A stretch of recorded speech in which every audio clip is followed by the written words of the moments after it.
The Lord be with you. And with your spirit. A reading from the Holy Gospel according to Luke. Glory to you, Lord. Jesus addressed this parable to those who were convinced of their own righteousness and despised everyone else. Two people went up to the temple area to pray. One was a Pharisee, and the other was a tax collector. The Pharisee took up his position and spoke this prayer to himself. "O God, I thank you that I am not like the rest of humanity, greedy, dishonest, adulterous, or even like this tax collector. I fast twice a week, and I pay tithes on my whole income." But the tax collector stood off at a distance and would not even raise his eyes to heaven, but beat his breast and prayed, "O God, be merciful to me, a sinner." I tell you, the latter went home justified, not the former. For whoever exalts himself will be humbled, and the one who humbles himself will be exalted. The Gospel of the Lord. Praise to you, Lord Jesus Christ.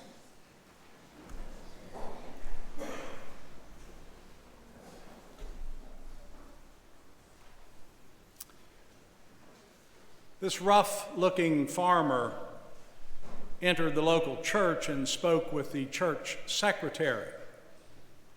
He said, "I'd like to speak to the head hog of the trough." The secretary was quite taken aback and responded to the farmer, "Sir, we don't have anyone here by that name. If you're referring to the priest in charge of this parish, we always respectfully call him father or pastor." "Well, fine, ma'am, but I just wanted to talk to the person who would take this $25,000 check as a contribution to the church." And immediately the secretary responded, "Dearie, please take a seat there. That fat hog will be out here in just a second." Today's gospel is meant to trap us. But I must admit that the trap probably worked a lot better at the time of Jesus than it would work today. Because in order for the trap to be set, we must have a correct understanding of who the characters are in this story: the Pharisee and the tax collector. Now, you and I share a rather lopsided and negative view of Pharisees from our reading of the New Testament. But our view would not match how the people of Jesus' time saw the Pharisees. For in the first century, Pharisees were seen as being very sincere, religious people who cared about the poor and who promoted an idea of a loving God. Tax collectors, on the other hand, were universally hated. They cooperated with the Roman oppressors in collecting taxes, and they would often cheat their own people in order to make a profit. So when Jesus told this parable in its original setting, he set the trap with the first line. Two men went up to the temple to pray, a Pharisee and a tax collector. His audience would presume that the Pharisee prayed well, whereas the tax collector did not. But as the parable proceeds, we find that actually the opposite is true. It is the tax collector who goes home justified, whereas the Pharisee does not. This parable reverses the customary roles of the characters.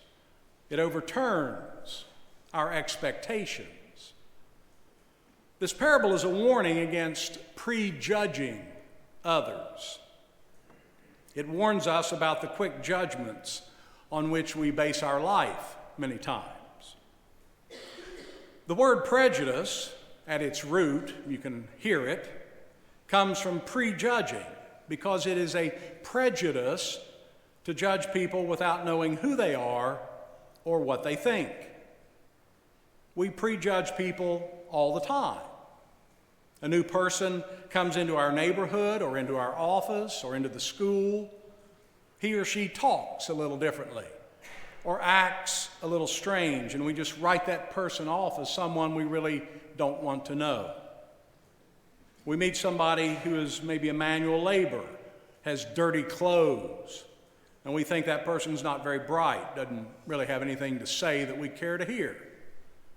And then we meet someone driving a Lexus, and we imagine that they're pretty intelligent. We wait for the wisdom they'll impart to us. You don't prejudge, you say? Well, let me see if I can set the trap for you. Two people went to church to pray. One was a Democrat, the other a Republican.